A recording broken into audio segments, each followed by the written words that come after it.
The sound that changed everything was not a scream. It was the dull, echoing thud of a human body hitting a lunch table, metal legs screeching across the cafeteria floor, trays and food flying like debris after an explosion. For half a second, the entire room froze under the harsh white lights of midday. Then the laughter came, sharp, cruel, confident, until it suddenly stopped, replaced by something far more terrifying. Before the story continues, take a moment right now. If you believe in kindness, in second chances, and in standing up for the powerless, to like this video, comment your thoughts, share it with someone who needs hope today, and subscribe to the channel Acts of Kindness. Your support helps stories like this reach hearts that need them most. Her name was Maribel Cortez, and it was her third day at Crestview High. The sun was high outside, pouring through the long cafeteria windows, painting the linoleum floor in pale gold squares. It should have been a normal school day, the kind where teachers talked too fast, clocks ticked too slow, and lunch was the one small break everyone looked forward to. For Maribel, lunch had already become something else entirely, a daily test of endurance. She was new, quiet, and different in ways she couldn't hide.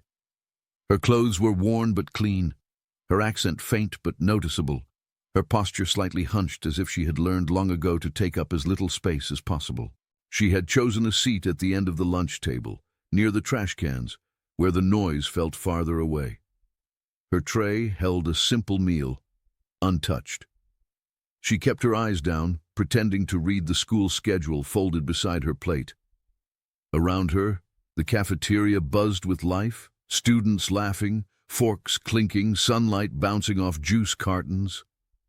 And then there were the others, the ones who had noticed her the moment she walked in on her first day, the ones who fed on silence.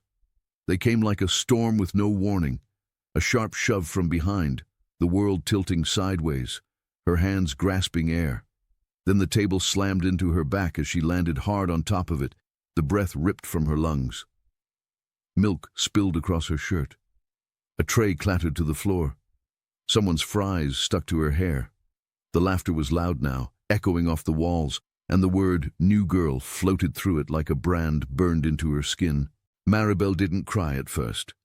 Shock held her still, eyes wide, chest burning as she tried to breathe. Her heart pounded so loudly she thought everyone must hear it. She felt hands shove her again, forcing her off the table and onto the floor. Knees scraped, palms stung. The room seemed to spin, faces blurring together into one cruel shape. What no one noticed right away was the sudden shift in the air. The laughter didn't fade naturally.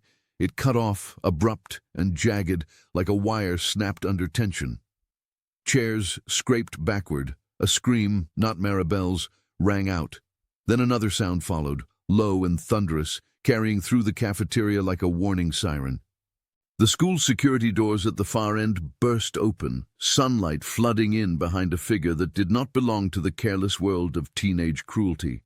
He was tall, broad-shouldered, wearing plain clothes that still carried the unmistakable weight of authority.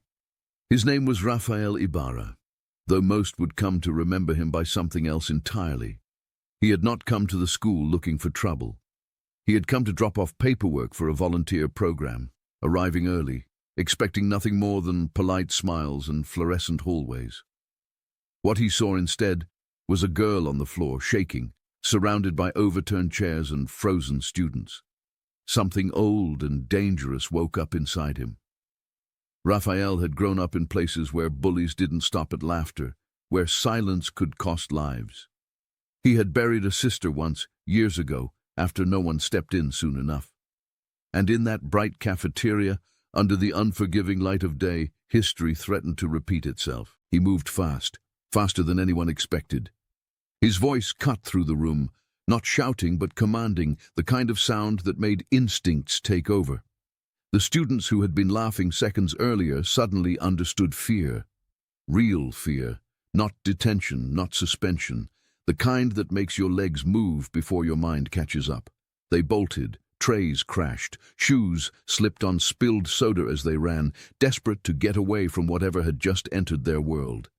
Teachers rushed in, administrators followed, the chaos swelled, but at the center of it all, Raphael knelt beside Maribel. He didn't touch her at first. He let her see him, let her breathe. The girl's hands were trembling so hard they rattled against the floor. Her eyes were fixed on nothing, her body locked in survival mode. Slowly, she came back. Slowly, the noise faded. The nurse arrived. Questions followed. Names were written down. Cameras were reviewed. For the first time since she had walked into Crestview High, Maribel was not invisible. The bullies were identified quickly. Their confidence evaporated under adult scrutiny, under consequences they had never believed would actually come. Suspensions followed. Parents were called. Rumors spread through the halls like wildfire, not about the new girl anymore, but about the moment the school almost lost control. And didn't. Maribel went home that afternoon in a fog, sunlight still bright, birds still singing as if nothing had happened. But something had changed. The pain in her knees healed quickly. The bruise on her back faded within days.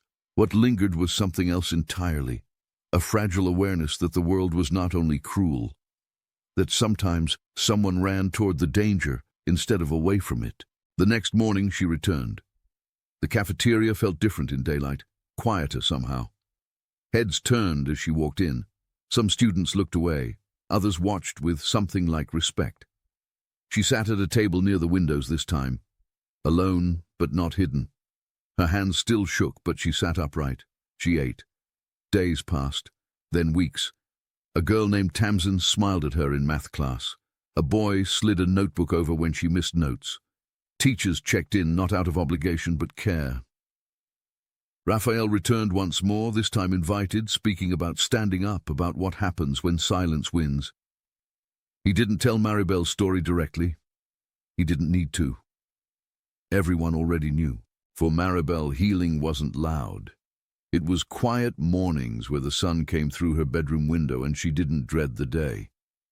It was laughter that surprised her when it escaped. It was the realization that surviving didn't mean shrinking forever. The lunch table incident became a before and after moment, a scar that reminded her not only of pain, but of strength she hadn't known she had. The bullies never touched her again. They barely looked at her. Fear had taught them something, consequences never had. But more importantly, the school changed. Posters went up, programs started, students spoke up sooner. Not always, not perfectly, but enough. Enough to matter. If this story has touched your heart, if it reminded you of a moment when kindness changed the direction of a life, please take a second to engage with this video.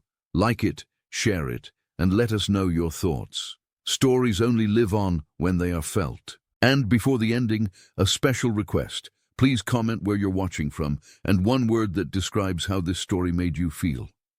Years later, Maribel would walk past a school cafeteria again, sunlight still pouring through the windows, children laughing, the world spinning forward.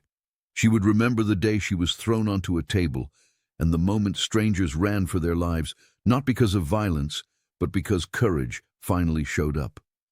And she would smile, knowing that sometimes, in the middle of an ordinary day, everything can change for the better.